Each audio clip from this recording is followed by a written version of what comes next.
ఇది బీఆర్ఎస్ మాజీ ఎమ్మెల్యే అయినటువంటి రోహిత్ రెడ్డిని సస్పెండ్ చేయడానికి బీఆర్ఎస్ పార్టీ అధినాయకత్వం కొద్దిగా ఆలస్యం చేసింది. ఎందుకంటే ఇదే కేసులో పట్టుబడ్డ పుట్ట మహేష్ యాదవ్కు ఎమ్మట టీడీపీ షోకాజ్ నోటీసు. ఇక్కడ బీఆర్ఎస్ మాత్రం రెడ్ హ్యాండెడ్ దొరికిన వ్యక్తికి కొద్దిగా ఎందుకు ఆలస్యం ఇచ్చింది, అన్ని మీద ఎందుకు తాత్సారం చేసిందంటూ కూడా విమర్శలు వస్తున్నాయి. మొత్తానికి దీని మీద అయితే షోకాజ్ నోటీస్ ఇచ్చారు. ఇదే వ్యవహారంలో పట్టుబడిన రోహిత్ రెడ్డి మీద అటు షోకాజ్ నోటీస్ ఇచ్చి వారంలో అధిష్టానానికి లేఖలు మొత్తం వివరణ ఇవ్వాలి, మీడియా ముందు వివరణ ఇవ్వాలంటూ కూడా షోకాజ్ నోటీస్ ఇచ్చింది. కానీ ఆలస్యం జరిగిందంటూ కూడా కొద్దిగా ఇబ్బంది జరిగిందంటూ కూడా అటు బీఆర్ఎస్ ఎందుకో లేట్ చేసిందంటూ కూడా మరి లేట్ అవుతుంది, దాని మీద బీఆర్ఎస్కు యాంటీనెస్ పోతుందంటూ కూడా చూడొచ్చు. అయితే రోహిత్ నా కొడుకుతో సమానం. ఎమ్మెల్యేల కొడుకు కేసు తర్వాత రోహిత్కు బీఆర్ఎస్ నాయకత్వం పూర్తిగా అండగాల్సింది. గత ప్రభుత్వంలో ఆయన కోరిన పనులన్నీ చకచకా జరిగిపోయాయి. ఆయనకు వై కేటగిరీ భద్రత కూడా కల్పించారు. గత ఎన్నికల్లో రోహిత్ను గెలిపించేందుకు బీఆర్ఎస్ పెద్దలంతా రంగంలో దిగారు. మాజీ మంత్రి మహేందర్ రెడ్డికి సైతం టికెట్ నిరాకరించారు.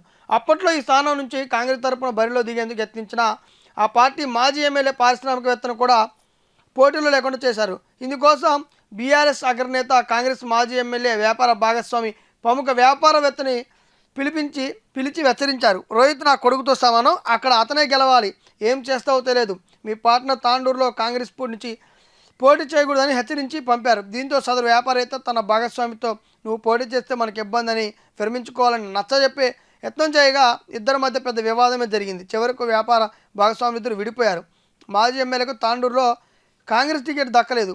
పార్టీ వేరే చోట టికెట్ ఇచ్చినా ఆయన ఓడిపోయారంటూ కూడా గతంలో అక్కడి నుంచి పోటీ చేస్తున్న కాంగ్రెస్ అభ్యర్థిని కూడా పోటీ చేయడానికి ఆసక్తి చూపుతున్న అభ్యర్థిని కూడా పిలిపించి నువ్వు పోటీ చేయొద్దు, ఇటు రోహిత్ రెడ్డి నా కొడుకు లాంటి అంటూ కూడా బీఆర్ఎస్ అధిష్టానం అప్పట్లో చెప్పిందంటూ కూడా ఇక్కడైతే ఒక కథనం చూడొచ్చు. అయితే అదంతా జరిగింది.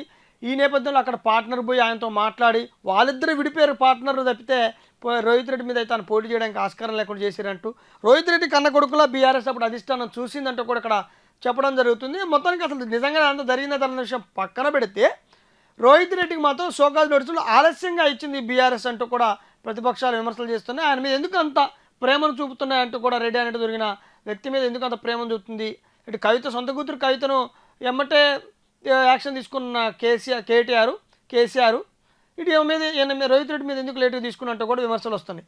అయితే ఇక్కడ ఒక రోహిత్ రెడ్డికి సంబంధించి కూడా ట్విస్ట్ వచ్చింది. ఆ కేసులో రోహిత్ రెడ్డిపై హత్యాయత్నం కేసు 4వ రౌండ్ కాల్పులకు గురి పోలీసులపై కాల్చాలని చెప్పింది కూడా ఆయనేనట.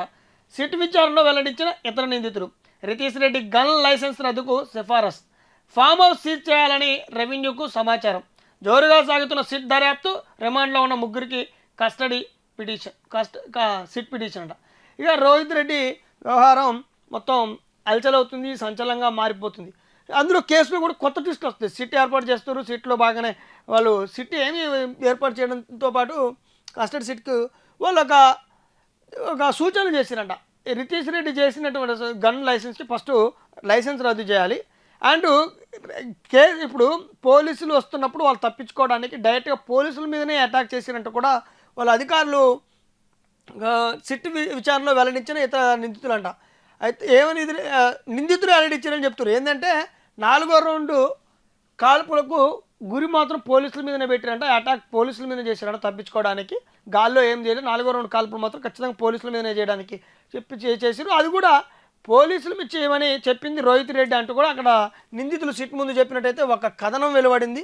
మీడియా కంటపడకుండా డ్రగ్స్ కేసు నిందితులు బైక్పై తీసుకెళ్లిన ఎస్ఓటి పోలీసులు మొత్తానికి ఎస్ఓటి పోలీసులు వాళ్ళని కంటపడకుండా తీసుకెళ్లారంట.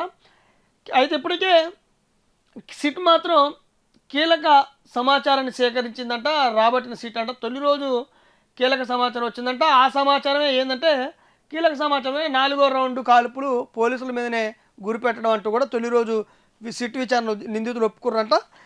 ఏదైతుందో ఆ కాల్పులు డైరెక్ట్ పోలీసుల మీద అటాక్ చేయండి తప్పించుకుందామంటూ కూడా ఆయన రోహిత్ రెడ్డి డైరెక్ట్ చెప్పినట్టు పైలట్ రోహిత్ రెడ్డి చెప్పినట్టు అక్కడ వార్తా కథనాలు అయితే వెలువడుతున్నాయి.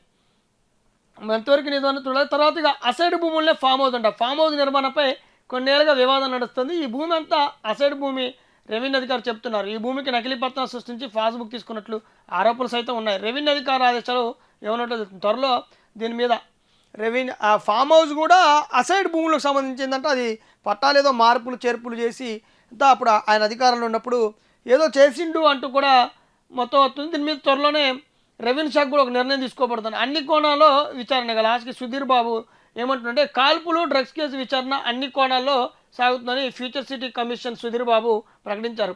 శంషాబాద్ రూరల్ పిఎస్లో నిందితులను విచారణకు పాల్గొన్న ఆయన అనంతరం మీడియాతో మాట్లాడి కేసు విచారణ వేగవంతంగా సాగుతున్నారు.